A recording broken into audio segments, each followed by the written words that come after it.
Ahora. Estamos muy contentos del resultado de esta maqueta y la tenemos expuesta aquí en el local. Abrimos al público, hacemos una jornada de puertas abiertas una vez cada mes para que todo el mundo que desee la pueda ver. Y aparte de esta maqueta nos dedicamos un poco a conservar la memoria del ferrocarril Olot-Girona. Recogemos toda la documentación que tenemos, librería, biblioteca, vídeos y algunos objetos que No abre, si no se graba. ferroviarios o coleccionistas.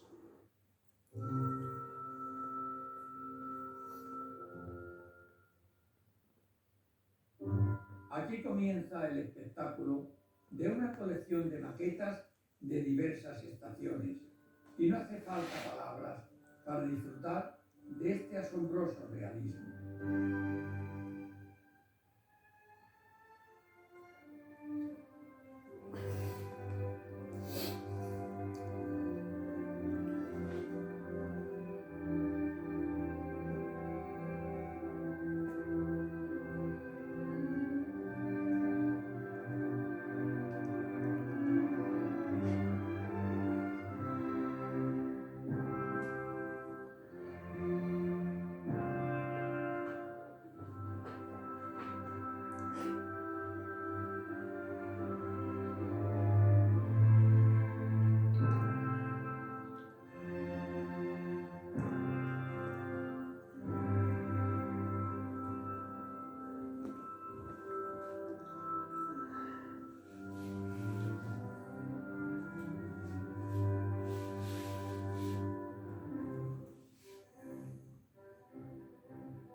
Pues todo esto es un trayecto que estuvo muchos años en funcionamiento y al final se decidió de desmontarlo todo y enviarlo todo a la chatarra, que no sé por qué se hizo eso. Fue una tontería muy grande, en la cual si se fuera conservado, ahora sería un tren turístico con bastante, que la gente le gustaría bastante pues hacer estos recorridos dentro del plan de la naturaleza que hay hoy en día ahí.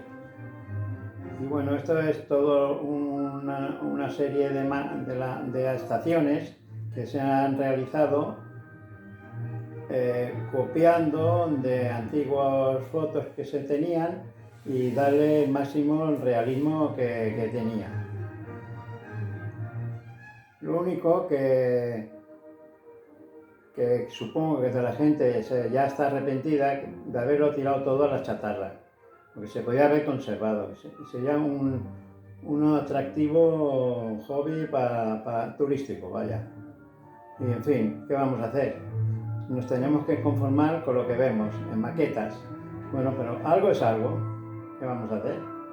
pues nada, acostumbrarse a verlo, el que le guste el trayecto, esto que había antiguamente, este recorrido tan bonito, con toda la naturaleza que tiene Olot, y muy bonito para los aficionados a los trenes.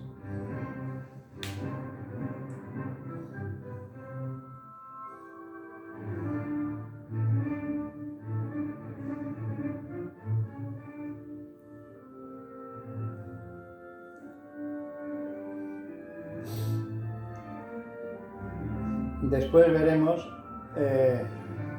un film que está filmado de aquella época, conforme el funcionamiento de los trenes, el carga y descarga de los vagones, de las mercancías que llevan de un sitio para otro, de Girona a Olot, y los pasajeros que en aquella época pues estaban allí.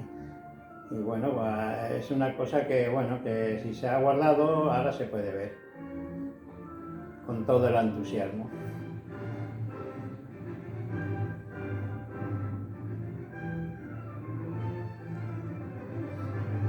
Esta maqueta está hecha con mucho realismo, tal como era antiguamente.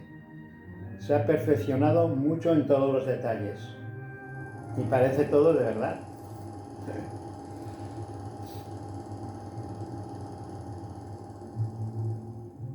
Y aquí empieza el realismo, pero de verdad, en aquella época. Cómo funcionaba todo, los pasajeros, los que se encargaban de mantenimiento de la estación, de los ferrocarriles, de los vagones, de todo. Una lástima, ya no tenemos nada.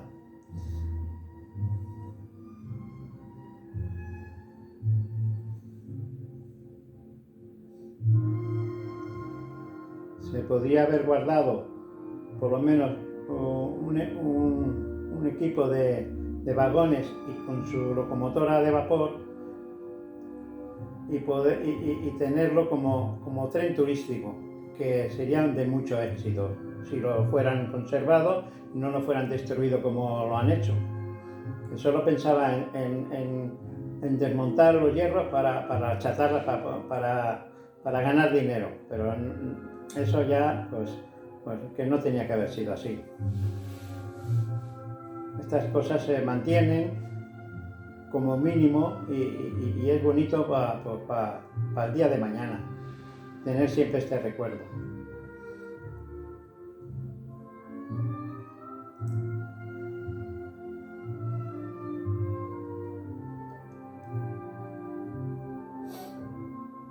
Y este es el recorrido que hacía el trayecto que recorría de Girona a Olot. Sí, no corría mucho, iba a una velocidad mínima, pero bueno, siempre llegaba al final. Y como no había otra cosa, la gente ya estaba acostumbrada. Y es un recorrido muy bonito, con unos paisajes muy bonitos dentro de la naturaleza.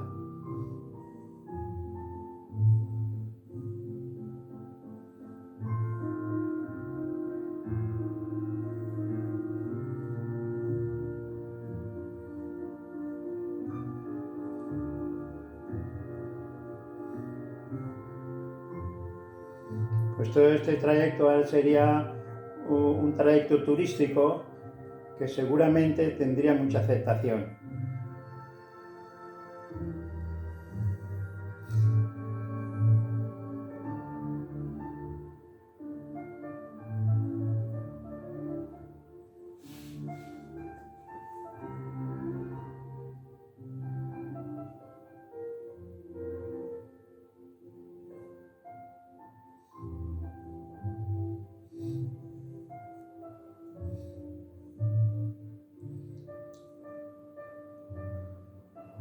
Hay otros países que también han tenido esta clase de trenes antiguos de vapor y los tienen muy bien conservados y los tienen en funcionamiento y hacen pues unos trayectos cada fin de semana o durante la época del verano y tiene mucho éxito porque la gente les gusta este tipo de desplazamientos en tren.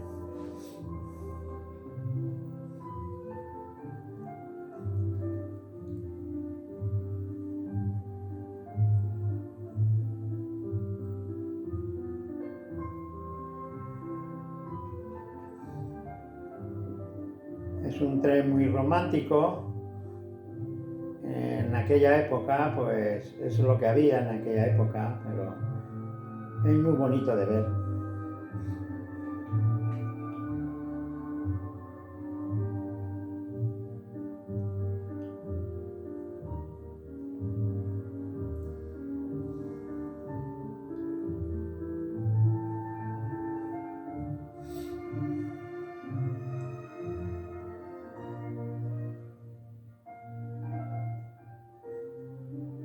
Me parece mentira que se haya destruido todo lo que había.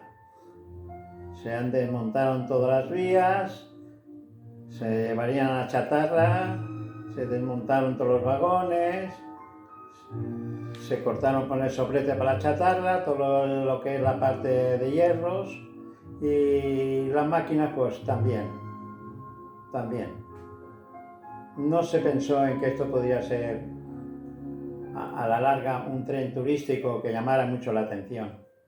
No se pensó. Se pensó en ganar el poco dinero que podían sacar de la chatarra. Y así no está, que no tenemos nada, solo una maqueta a lo que era.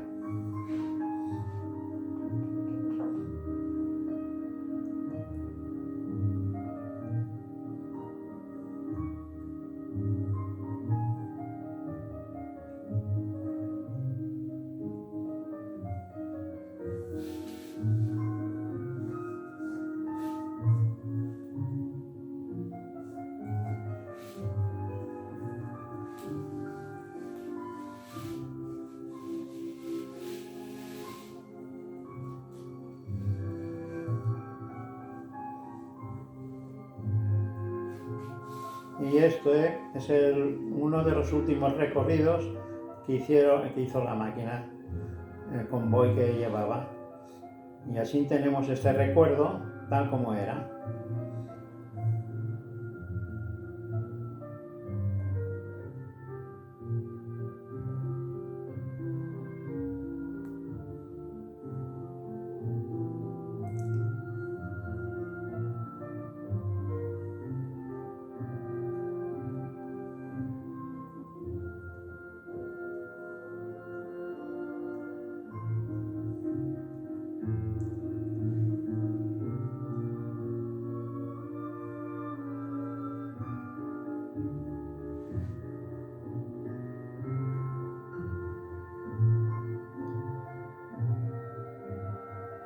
Yo me llamo Martín Pierre Escobar y nací en Barcelona en enero de 1908.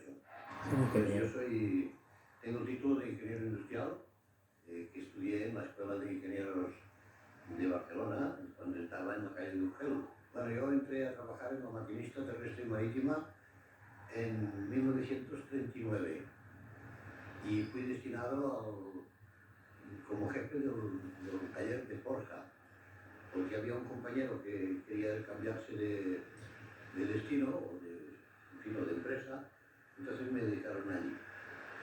Bien, y pues claro, allí tuve trabajo bastante intenso, porque además eran unos momentos en que las locomotoras de la Renfe estaban en muy mal estado debido a la guerra, y se tuvo que reconstruir muchas locomotoras, y para esto incluso es curioso el caso que se tuvo que sacar de la prisión algunos operarios que habían sido de la época de la guerra, porque eran unos forjadores de primera clase y eran necesarios absolutamente. Bien, después al cabo de un año así, entonces me destinaron como ayudante del jefe de talleres en los talleres de San Andrés, que era un compañero, el jefe era un compañero mío que se llamaba Pirretas, al descanse, y allí pues también hice una labor muy intensa de trabajo y de control de todo lo que se fabricaba, etc. Bueno, entonces, por circunstancias de la vida, pues tuve que dejar aquello y vine a vivir a la Bisbal. El ingeniero jefe del ferrocarril de Gran Perú y además ingeniero asesor del Deobat era don Jaime Lladó Vidal, ingeniero industrial. Éramos muy amigos y era un señor, un gran ingeniero.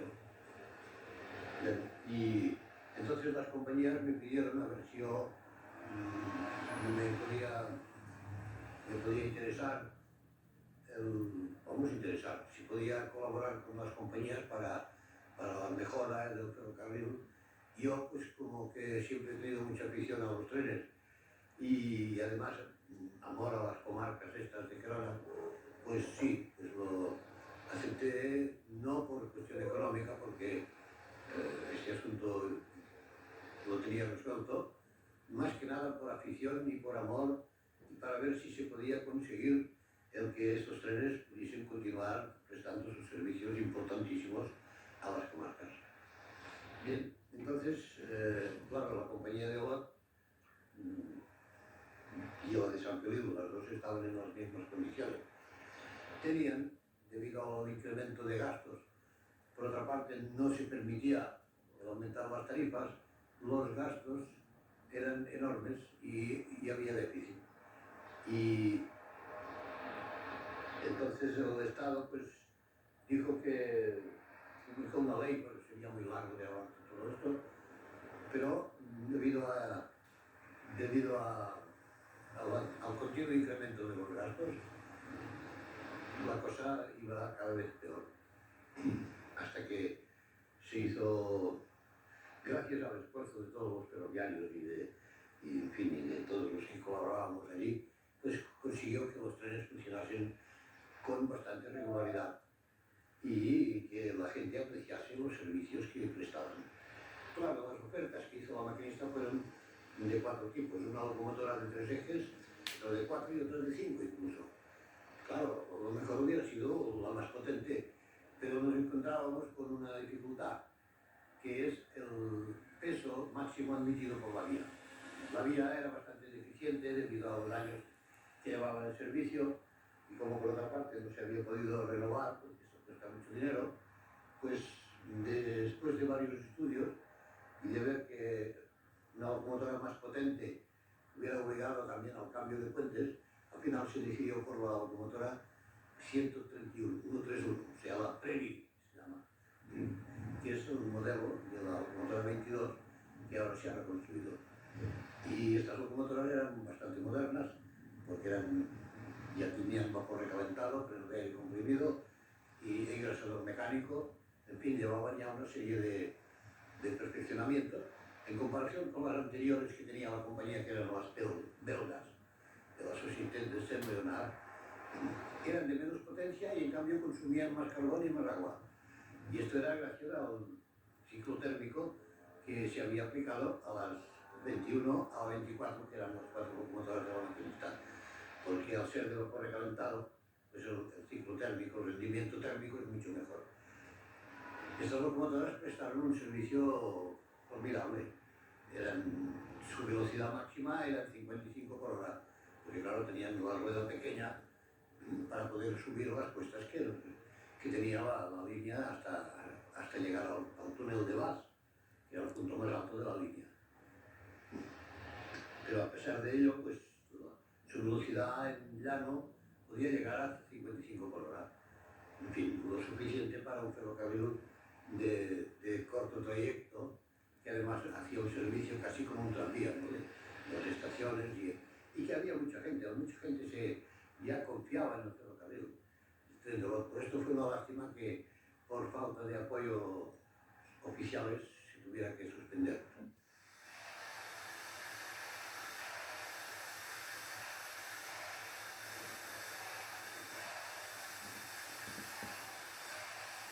Recuerdo con nostalgia difícil de expresar aquellas jornadas ferroviarias de los lunes por la mañana, único día de la semana que el carril llegaba hasta Alo. Era todo un cursillo de iniciación ferroviaria. El trasiego y enganche de vagones no tenía nada que ver con la anodina precisión de una contemporánea estación de clasificación. El maquinista, el fogonero y el guardabuja habían quedado muy sorprendidos si alguien les hubiera hablado de técnicas electrónicas, computadoras y mandos a distancia.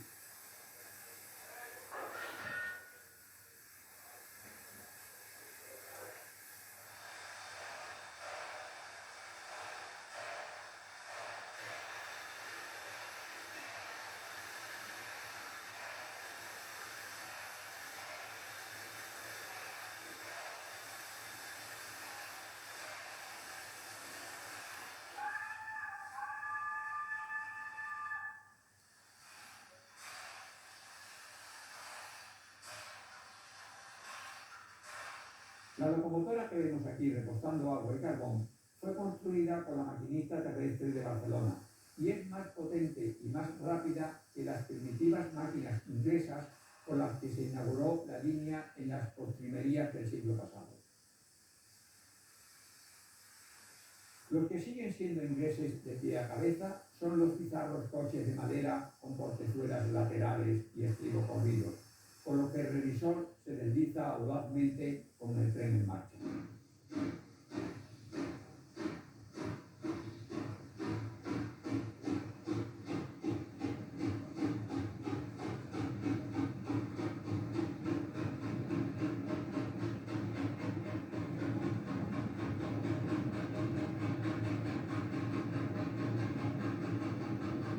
Finalizada la operación de repostar agua y carbón, el Carrilet emprende el viaje con destino a Girona, de la cual le separan 54 kilómetros.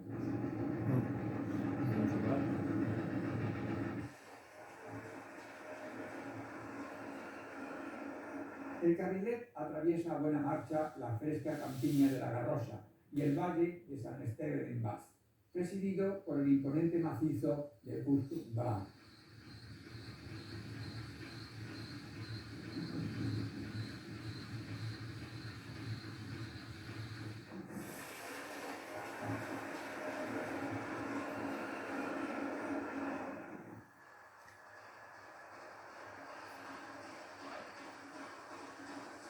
El Col d'en Bas es el único obstáculo digno de tal nombre que separa la Garrosa del valle de Hostolet y el Giron. El Carrilet lo ataca vigorosamente y se zambulle en el único túnel del recorrido.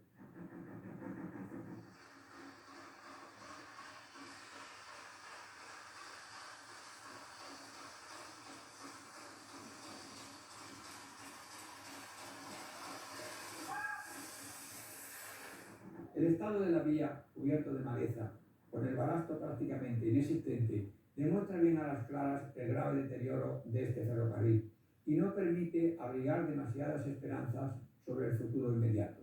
Sus días están contados.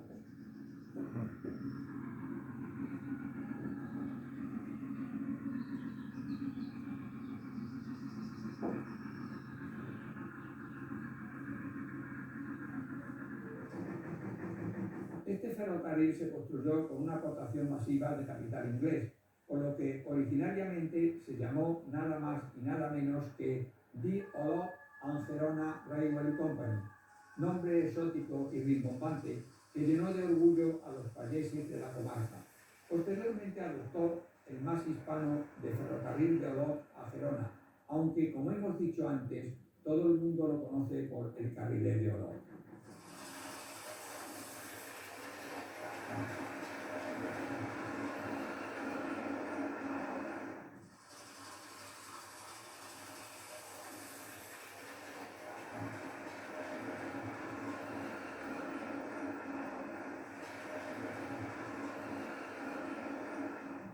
Con sus depósitos de agua medio vacíos, el Carrilet llega a la estación de Las Planas y aprovecha la pausa para repostar el preciado líquido, rito ferroviario que empieza a ser tan anticuado como los viejos coches de caballos.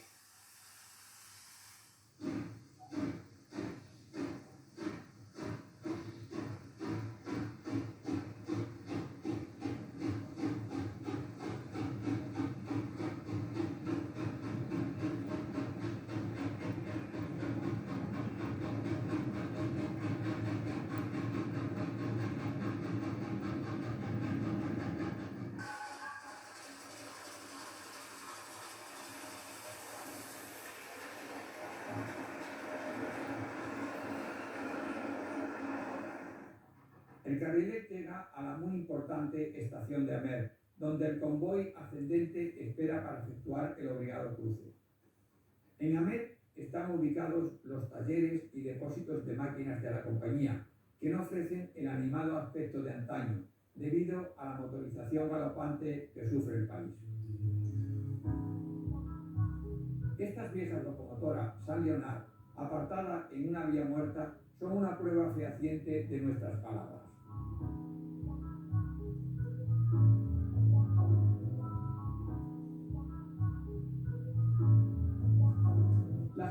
ya no coge el carril, prefiere el coche o el autobús. Los camiones se disputan prepotentes el trasiego de mercancías. El servicio del carrilet se encoge de día en día. Los ingresos disminuyen y los gastos siguen siendo los mismos o mayores. El panorama no puede presentarse más sombrío para el voluntarioso carrilet. ¿Hasta cuándo ha de resistir? Pero hasta que no caiga el rayo aniquilador, ha de continuar prestando servicio y dos experimentados agentes añaden unos vagones de más para dar acomodo a los viajeros, que con un poco de buena suerte subirán en la parte final del recorrido. De momento salen vacíos de hambre.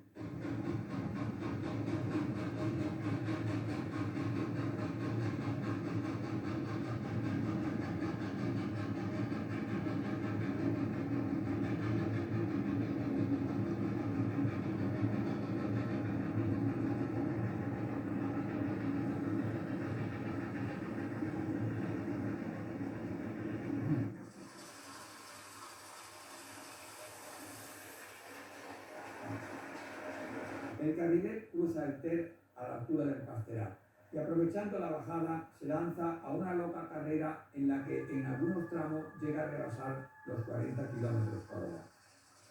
En estos mismos parajes, por los años 40, el carrilet sufrió un atentado terrorista que afortunadamente no se cobró ninguna víctima.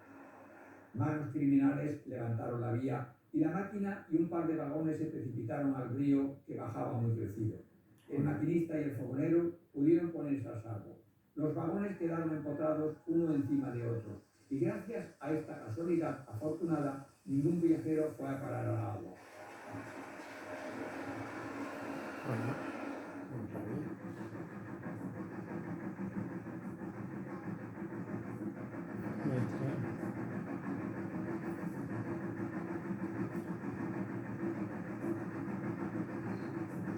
Los buenos kilómetros que separan de Girona al carrilet los recorre a buena marcha.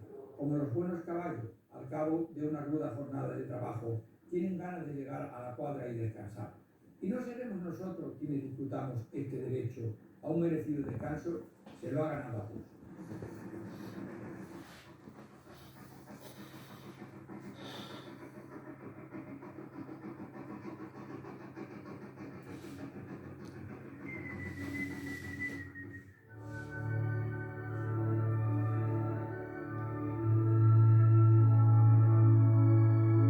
Finalmente el carrilet rinde viaje en la muy noble, muy leal, muy heroica y 3 veces inmortal ciudad de Girona.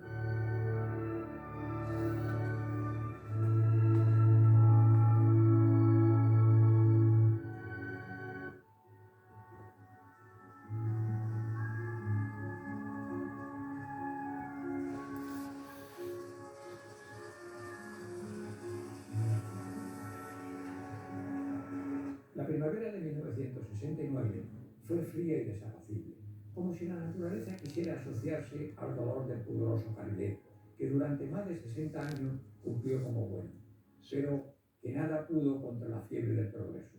Él mismo comprendía que era demasiado lento para una época amenazada por el frenesí de la pesa y la productividad.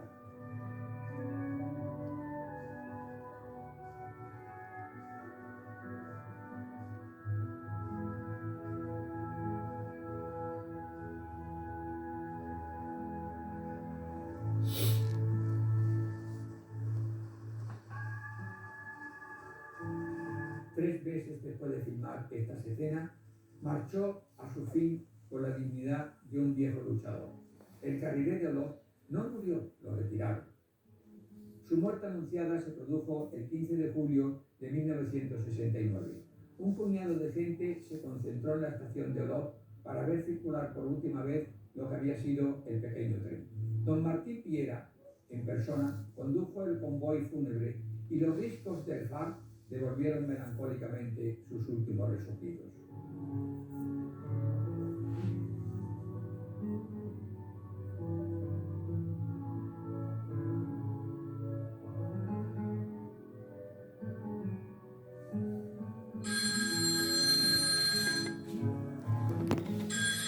Los pocos fieles payeses que el carrilet ha recogido de Chanel se apean bajo la lluvia helada y se dirigen